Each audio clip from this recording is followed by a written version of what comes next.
class with me. My name is Ming. Today we look at another example on how to do integration by parts. We're going to start by this question. What is the integral of x ex dx? So first thing is to figure out which is the ugly part. Can I integrate x? The answer is yes. Can I integrate e to the power of x? The answer is also yes. But if we integrate x, then I will get x squared as part of my answer. Is this making it easier or more difficult? You need to answer this question. I think it could make it more difficult. So instead of integrating x, I'm going to differentiate x. That means I'm going to let the ugly part to be x and dv dx to be e to the power of x. Then the next part is to take the derivative du dx with respect to x, and here is equal to 1.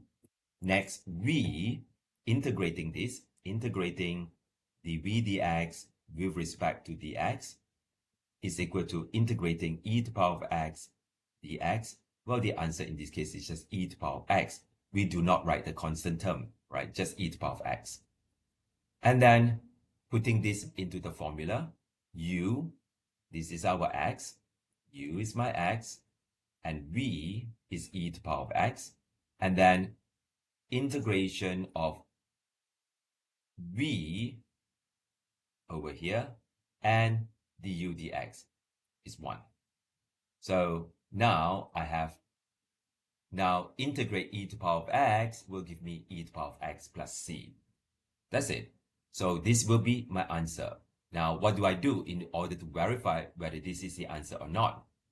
Very good. So we can assume this to be y. And then take the derivative of y to see whether we get back the same integrand.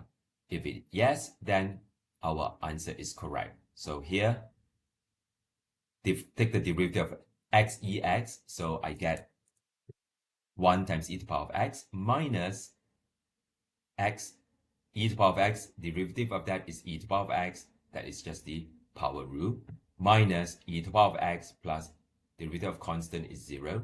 So this becomes x e to the power of x, right? So this is precisely our integrand. So here is my final answer. Now let us look at another example. Here is another example. You might want to try it yourself. When you are ready, check the answer by playing the video. Good. Which is the ugly part? Which one is that you cannot integrate? And which one that you wish to okay. So over here, my suggestion is to use sine x to be the ugly part. So this is my sine x. This is the ugly one. Okay. And the derivative of that with respect to x will be just simply cosine x. And then dv dx, in this case, is e to the power of x. Integrating this with respect to x still give me e to the power of x. So right now, I put them into the formula. So this one will be uv. So u is sine x, and v is e to the power of x over here, minus v again, and then du dx cosine x dx.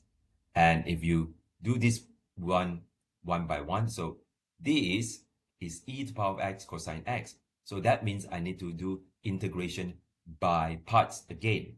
Which is the ugly part? Well, let's treat cosine x to be the ugly part, just to be consistent. So cosine x, e to the power of x, minus e to the power of x, minus sine x dx. That means I apply the integration by parts in the second term once more. Now I simplify.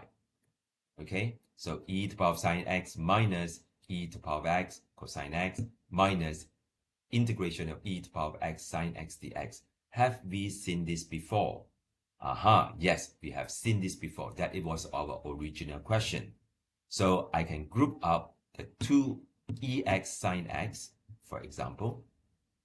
So group them up, so it will be 2 f of integration of ex sine x dx is equal to e to the power of x sine x minus cosine x, and then plus c. Now, what we do is that since we only need one part of it and not twice the amount, so we have integration e to the power of x sine x dx is equal to e to the power of x over 2 sine x plus, sorry, minus, so let me do this better, minus cosine x plus c1, where c1 here is c over 2. All right, so here is my answer. This is for doing the previous work in green. So g in this case, you think of it as the cosine x, dh dx in this case e to the power of x, here is e to the power of x, here we get sine x. All right, so with those information, we plug it into here to get the correct answer. Okay, thank you very much.